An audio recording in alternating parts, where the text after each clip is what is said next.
A long time ago, a little boy called Igor lived with his mother and father in a small house which was made of wood. Igor's family was very poor. His father was a woodcutter and his mother made clothes for rich people in the city.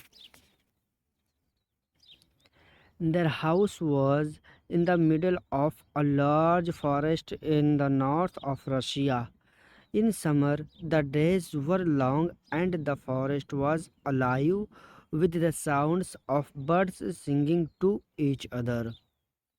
Igor's father taught him the names of the different birds, and the boy soon knew all their songs.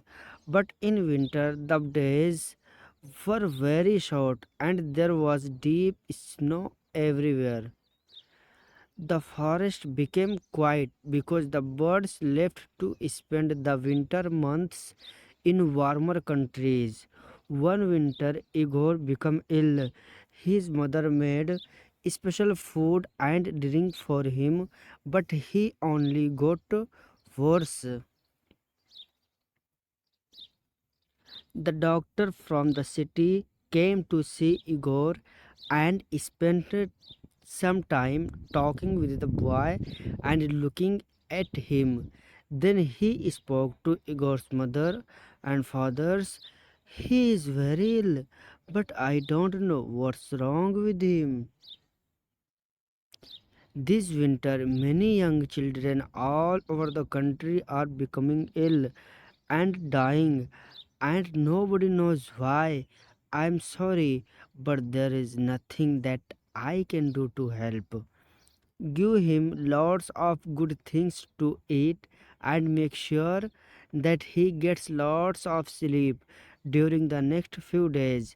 Igor got worse. He became iller and iller. He spent all day in bed and became bored with his toys. His father brought him little things from the forest to try to make him forget that he was ill, but he was not interested in anything his face. Sometimes at night he had a fever, and then he dreamed that he was flying above the forest looking at his family's little house. One morning, after a very bad night, Igor woke up and found his father looking at him. Is there anything that you want? Said his father. Yes, there is. Father said, Igor, I miss the songs of the birds.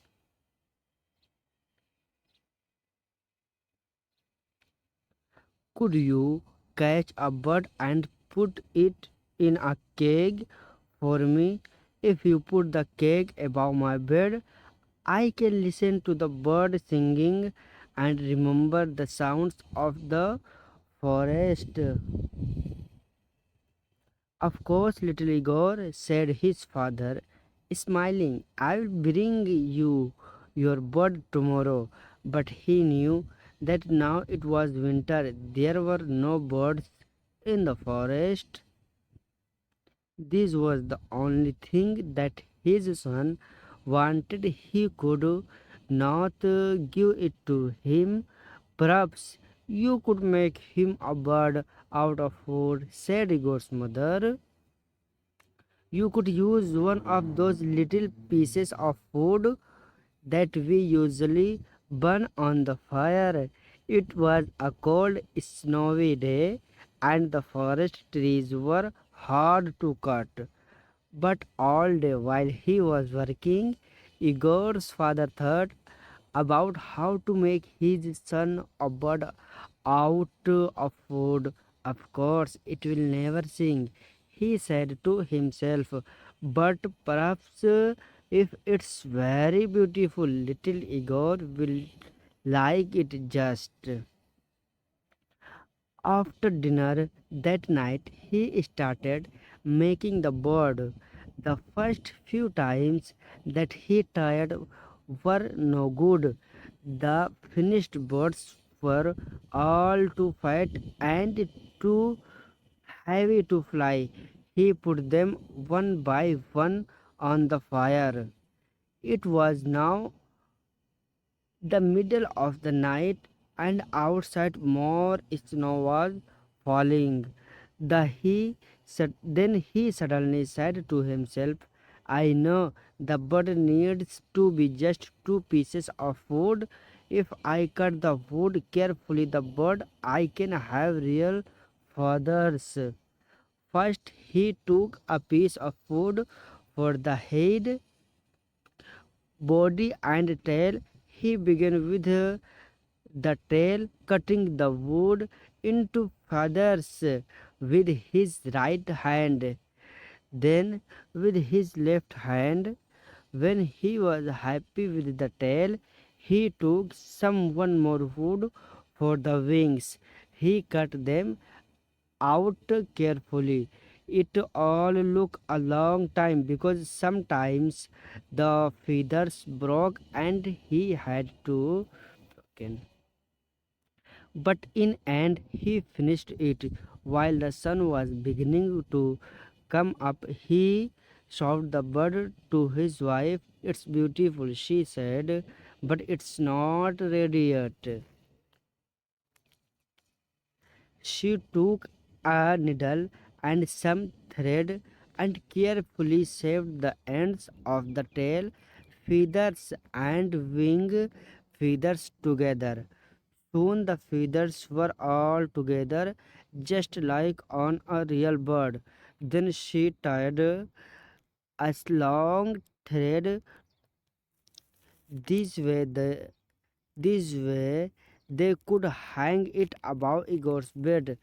They looked at the bird together. No, that's it ready, said the woodcutter. I will take it into the little Igor's. Igor was asleep very quietly. The father hung the bird above the boy's bed. He stood back and looked at it. The bird turned slowly on its thread. The woodcutter went happily to his bed to rest after his long night's work. Later that morning, he went back into Igor's room. The bird was turning slowly above Igor's head. His son was watching the bird carefully. There was a light in his eyes for the first time in many weeks. It's beautiful, father, said Igor. Thank you, but I have never seen a bird like it before in the forest. What's it called? That's that's a good question. I will find out and tell you later. The next morning, when the woodcutter went into his son's room, he found the boy sitting up in bed trying to touch the bird. The last time that Igor sat up in bed was many weeks ago. He thought, so what's it called, father? The boy asked. I am still not sure, his father replied. That night, Igor's father went to his son's room and he quietly made the thread a little shorter. Now the bird was hanging a little higher above Igor's head. 3 days later, he found Igor kneeling on the bed trying to touch the bird. His hand was very near it. Have you decided on the name of my bird, father? Igor asked. Not yet, my son. I will tell you later, his father replied. Again, the father went at night into his son's room and put the bird a little higher. 5 days later, Igor was standing on the bed. and nearly touching the bird. Father, help me. I want to make it go round, he said. Go on trying. It's not as high as you think, replied his father. And when will you tell me its name? Very soon, my son, replied the father. 7 days later, Igor's father was cutting wood when he heard a strange sound coming from the house. He ran quickly to his son's bedroom. Igor was jumping up and down on his bed, laughing. Above his head, the bird was going round very fast. Look, father, I touched the bird, shouted Igor happily. Now, please tell me, what's its name? It's called the bird of happiness, his father replied, and his mother, standing at the door, smiled to see her young son so full of life once more. The end.